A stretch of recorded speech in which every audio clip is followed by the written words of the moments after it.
All right, we're talking Old Ford softball. Pat Revello with us. Coach, you've been a busy guy. You're out there working. You know, the girls are out there working, and we connected finally. That's great to see you. Yeah. Let's talk about these ladies here in the 2024 season. Right. Yeah, the weather's cooperated pretty good overall for us. Yeah, it has been. It got nice out. It's finally softball weather, and it feels great. Let's talk about this team, and you know, it starts on the mound for you guys. Let's talk about it. Karen Sickle. She's approaching 900 strikeouts in her career, and that's it's unbelievable looking at those numbers. And the girls behind her, they make the plays. If they put in play, they make the plays. And we have a good group of seniors: Talia Paragas, Megan Marinelli, Lizzie Cummings, and Karen Sickle. Senior leadership, you always seem to have some of that. Yeah. And there always seems to be some young, up-and-coming players. Old Forge, things don't change. Yeah. Talk a little bit about, you know, the future and then having that leadership like you have. Yeah, we have something rare this year. We have, in our sophomore class, we have 9 girls, which is rare for a small school like Old Forge. I think the most we ever graduated is maybe 5 or 6. But we have 9 sophomores that have been playing together for a while. So you'll see a lot of them on the field in the lineup. And we also have 2 great juniors, Bella Geraldo and Danica Pritchett.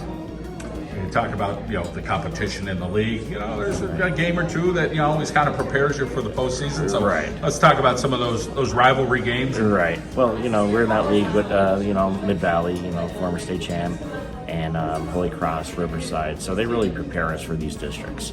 You know, 2 or 3 times a week we're playing against these schools with outstanding pitchers and great lineups. And now going to districts, it prepares us every year for this. Talk about your lineup offensively. You know, what kind of players do you have? Do you have players that can hit the long ball? Right. Short game becomes important in the postseason. Yep. Talia Paragas, 4 years ago, she started as our leadoff. She never missed a beat. She's been our leadoff for 4 years. And she's one that gets on base, and she can put it over the wall also. And we like our short game. We've been working our short game in the second half of the season, and we have like our 3, 4, 5 hitters can hit it out at any time. We had some of our 7, 8 hitters hit them out too. So we show some power, but we also have a short game. You get into situational games, you get a tie, start going extra innings, you got to be able to be in those situations. Talk about preparing for that. You know, you may hit on it a little bit every week, but now here it highlights the last couple of weeks. Okay, we got to do this for a half hour now. Yeah. We're working on like tagging up. We're working on base running, things that will prepare us for seeing some really good teams. So the short game, like I said, is going to help us defensively. Our short game, we have a few defenses that we like to go in. They throw some short ball at us, and it's been working. Always helps having a catcher that can do the job behind the plate. Talk about your catcher. Yeah, what a backstop we got. You know, Talia is outstanding. Her and Karen has been pitcher-catcher for a long time together, and she's one of the best.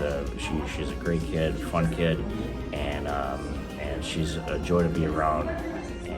And it wears down on everybody else, like, you know. And so hopefully some catchers in Old Forge will follow in her footsteps. You help create the atmosphere of an Old Forge softball game, the night games, the park right there, the things you guys do with your uniforms, and the community behind it. Talk a little bit. It's a special place, and I'm sure it never gets old for you. It's fun.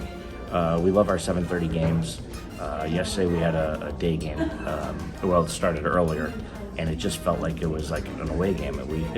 We never saw the sun go down and all that. So, but we just like our Miles Field. We think is second to none. We're spoiled with it.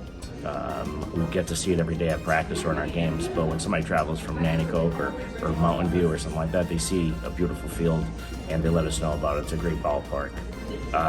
And these night games are outstanding. We have some nice signs up, and you know our senior pictures are up, and the fans just love it. You know, some good food in the stands, of course.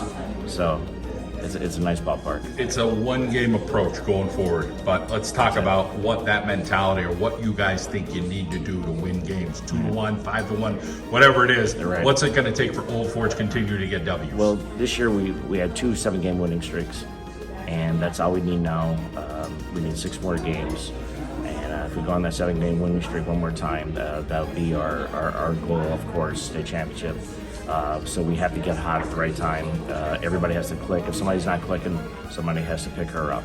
If they're putting the ball in play, we have to make some plays. And that's the way we have to look at it. We're going into this as a team. I have a terrific coaching staff behind us that works with every individual on the team, whether it's a runner or a bunter or someone that hits it over the fence. You got the great hair. You always got the poker face, Coach. Yeah, thanks, you buddy. keep it going here at Old Forge. It's good to see you again. Take pride in the hair. Thanks. You as well, buddy. Thank you.